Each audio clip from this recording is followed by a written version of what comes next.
Hey gang, Tony here. I have another yard sale video for you, and my phone just dinged as I'm doing the intro, but I don't care. You know what? Staying in. Doesn't matter. I have a bunch of stuff to show you from yard sales, but first, little bit of a plug. The Halloween Nights shirts have officially arrived, so I have them in hands now. Previously, these were on pre-order. I think you could see that pretty well, I hope. These are the shirts that I designed and had screen printed. They're nice, not too heavy, but not too light, like nice medium Hanes shirts. Unless you get anywhere from 2XL to 4XL, those are Port and Company, because Hanes doesn't have those sizes. So there it is. I'm really happy with the way it came out. And they are still, I'm going to leave them on sale at $14.99 for now. They are going to eventually go up to $16.99, but I wanted to give people a chance who didn't feel like pre-ordering and waiting a month. Now they're in stock. I'll ship them pretty much within a day from when you order it. Of course, my store MV link is down in the description. You could get them on, well, I should say Etsy. I want you to go through Etsy, but I have them in my store MV shop as well. So, I mean, you could technically get them either place. You might want to hold off just because I'm going to be putting my Halloween night lights up for sale pretty soon, like within a week or so. So, I mean, that's your call if you want to try to combine shipping. I do want to mention really quickly also that those vintage Halloween candles that I picked up a while back are now on my Etsy shop as well. I'm selling them as a set of four boxes, 2 candles per box. I'll show a picture here. And I'm selling for $19.99 plus shipping, which frankly is a pretty good deal, I think, because right now, if you check on eBay, 1 box is going for around $20. Yard sales. I told you we're going to do yard sales. I wasn't lying. I know there's a lot of stuff before. I could just keep talking. Yard sales were actually not that great this week. Didn't get anything at the flea market except for like a little bit of goodie bag stuff. So I usually don't show you guys that in my videos because if you order anything from me in the shop, I want it to be a surprise, the little goodie bags that I give out. So I did find some stuff for the goodie bags at the flea market. And that was it, though. That was it for the flea market. Beautiful day, just not really having any luck there. And then we hit 2 or 3 yard sales, and I only bought 1 lot of things. So it's not 1 item, but it was just 1 purchase at one of the yard sales. And that was it. It was a lot of magazines and comics.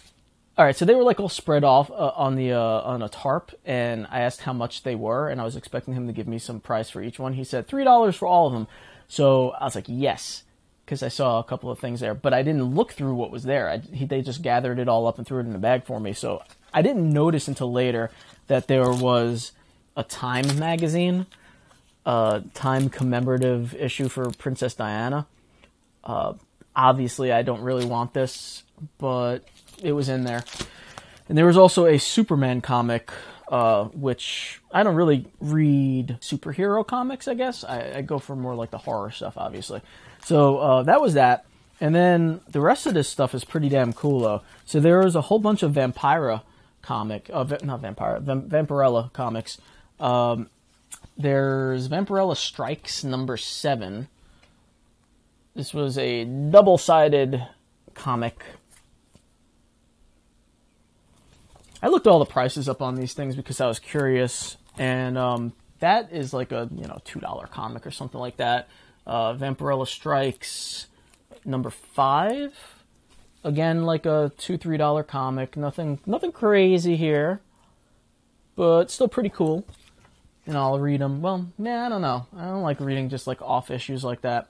Then they had the Vampirella Strikes Annual number 1, which I don't remember exactly. It might have been like a little more, maybe like $5 or $6. Nothing that stuck in my mind, so it couldn't have been that much. Well, let me show you Vengeance of Vampirella number 21, which, if I remember, was another one of the cheapos, probably a few bucks, whatever. Vampirella Strikes number 1 variants cover with it's an actual photo instead of, they had a model doing these. I looked up the name. I forget the name now. And then there was a second Vampirella Strikes variant that I got here. Also number 1, also photo cover. No, this is a different model, it looks like. They must have had different models on these. I don't know much about Vampirella, if I'm being honest. I don't really, like, I'm not familiar with the lore. I haven't read a whole ton of comics. I know of Vampirella. But those are pretty neat. I think they were like $5-6 comics. Vengeance of Vampirella, the Mystery Walk 0, the number 0.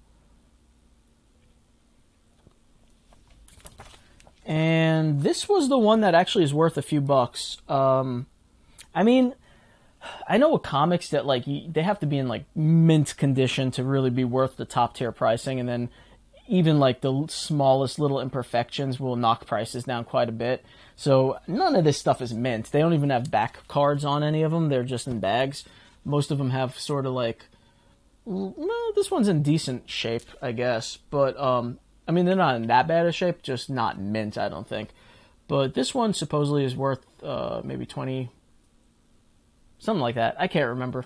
But this is Vampirella Legendary Tales variant cover with... I knew her name, Strain. I think her last name is Strain, perhaps. Julie Strain, maybe? Another photo cover. So that one is worth a couple bucks, which is kind of cool to get some stuff. I was happy about the Vampirella stuff, but this is where I was really excited. These are the ones that I really picked it up for, the lot. They are all Creepy magazine. Creepy number 54. These are from the 70s. This is from 1973. So, I mean, look at that. That's freaking beautiful. I love that so much. So cool. Number 59. This is worth a few bucks, actually, this issue.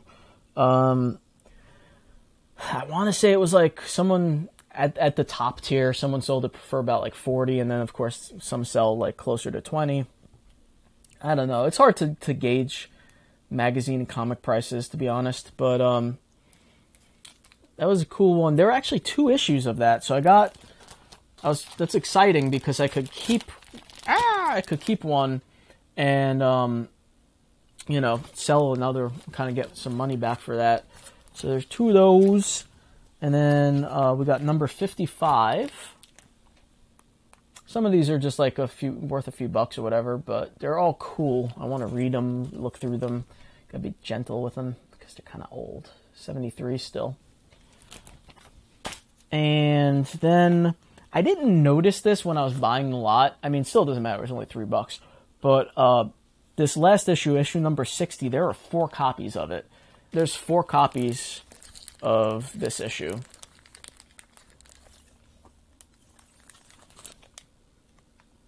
That was it.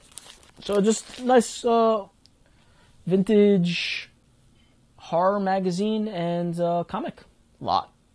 And it was the savior of my weekend, I'll be honest. I was ready to go home with nothing, empty-handed. I was a little down because of it. You know, I like to at least get 1 or 2 little things, if not anything, even if it's just like a DVD, whatever.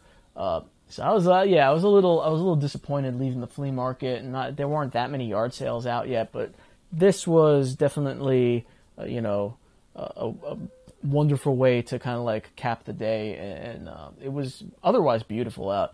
How did you guys do at the flea markets and yard sales? Did you go out? Did you get anything? Tell me about it. And I'll talk to you all soon. Read deep in the night.